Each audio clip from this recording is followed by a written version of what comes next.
Was there ever a doubt about it? I know coming from my end, there was none. And I've been telling you guys this whole time to hold your breath because this man is ain't going nowhere, baby. And just like that, we are here making this night edition of Mets Digest. Pete Alonso is re-signing with your New York Metropolitans, and he will be your starting first baseman next season. What is going on, everybody? Like I said, as you see in the bottom corner, you are locked in to this new late night edition of Mets Digest with your host, Michael DeAngelo, as you see on the screen. Hope everyone is now having a fantastic night. It's pretty impossible now not to have one. We're going to get discussing into what the deal is with Pete Alonso, what his contract is looking like, what this means for his future upcoming with the New York Mets, and what this insane lineup is looking like for the Mets at this point and what they can do now for the rest of free agency. I just want to let everyone know, thank you guys so much for your support, and for you guys, possibly if you were agreeing with my opinion about saying to hold your guys' breath, because I wasn't believing anything that was being said until it happened. I understand the Blue Jays. I understand the Angels. But is that man really going to take a 2-year deal and have to move all of his stuff over to another apartment in whatever city he was going to go to just to be there for a maximum of 2 years, maybe, guaranteed? It didn't really pay dividends for him. It was inevitable that he was going to sign with the New York Mets, and here we are now with Pete Alonso going to be our starting first baseman. There was never a doubt in my mind. I was never ready to close the book. I know everyone else out there was, and I'm never going to believe it until I see it. Look, my job is here to report to you guys everything that's being said by MLB insiders, and for you guys to form your own opinions about it. I formed my own opinions, and my opinion was you got to wait and see, because I already knew that this was going to happen, and I didn't really want to jinx it. But you can see from the offseason from the interviews that he was having last season, this man really wanted to be back with the New York Mets. And here we are today with Pete Alonso being back with the New York Mets on a 2-year, $54 million contract. Now, he is going to be getting $30 million the first year, which is next season, 2025. And if he decides to opt in next year, he will get $24 million in 2026. So this is basically a route that Pete Alonso is taking, the same thing that happened to guys like Aroldis Chapman and Jordan Montgomery, Blake Snell, one of them, guys who were borderline all-stars or all-stars, and they were entering their free agency and didn't really get the contract that they were looking for specifically, and they decided to go this short-term route, basically betting on themselves and hoping that they can opt out and get a long-term deal their next free agency campaign. It worked out pretty well with Blake Snell, I would say. And now Pete Alonso is going to have the next crack at it, and hoping that he could ball out next year and then probably opt out of this, looking for a long-term deal. Now, if he were to take that 3-year deal, now let's get breaking down into what actually happened. This is Bob Nightingale. You can have your opinions about him, but this is something that he reported recently, about a couple hours ago, saying Alonso was offered 3 years for $71 million by the Mets, and was offered 2 years by $54 million with an opt-out after 2025. And obviously, once again, he bets on himself and he's going with the 2 years for $54 million. So right now he's only getting paid $30 million this first year, and then like I said, 24 the next year if he decides to opt in.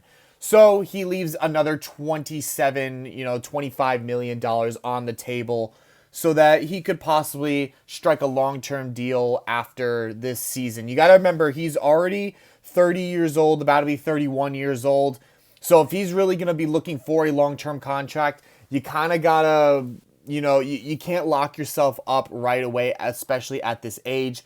Because if you're going to want that big 8, 9, 10-year contract, you got to do it right now when you're in your, young 30s, so that you can have that job security going into your late 30s and, possibly 40. So this is the result that we get. And, this was kind of expected. We kind of knew toward coming down to the end of this that no long-term deal would be coming in place, that pretty much everything that was being talked about between all teams that were talking to Pete Alonso were all short-term contracts. And, he ultimately ends up just back with the New York Mets on a short-term contract. If you're going to sign short-term, why would you go anywhere else? This is where you're most comfortable. This is where how the fans are going to treat you. You're not going to have to move to another apartment. You're not going to have to, move your family. All of that, you get to stick in one spot. It was pretty inevitable. And here we are now with Pete Alonso being our first baseman for the New York Mets. I can't stop saying it, guys. So looking at this now, you can pretty much mix this up however you want. But Mets Up Podcast, shout out to them. This was their projected lineup when it's looking like for next year, with Francisco Lindor leading off, with Soto batting second, Vientos third, Alonso fourth, and Nimmo fifth. Man, that is like, I'm going to say it. It is the modern day murderer's row. Like, if Mark Vientos ends up being what he was last season, this is the modern day murderer's row. Like, this is almost unstoppable. Obviously, like, if we had to mix this up, I would flip-flop Vientos and Soto. I would love Brandon Nimmo to be able to hit leadoff again, but it doesn't seem like that's going to happen with the season Lindor had last year at leadoff. Jesse Winker as the DH for right now. You guys have already heard my spin on that with Ronnie Mauricio hopefully being able to come back during spring training. Things are up in the air when it comes to that, but I really think Ronnie could win that spot at DH. But if we're really looking right now to terms, it really looks like Jesse Winker, being the more experienced bat, the more proven MLB bat, going to be at DH this year. And Jeff McNeil at second base. Obviously, there's been trade rumors, at the beginning of the offseason, and we really haven't heard anything after that. If the Mets are going to do anything during this offseason still, and if it came to free agency signings, you can really only see maybe minor league deals with spring training invites, league minimum deals. The Mets are pretty much at what they want to be with their payroll right now. Remember, we talked about in my last video about luxury tax. The Mets after this contract are going to be around $311 million total payroll. Anything past $301 million, you get taxed for at 110% rate.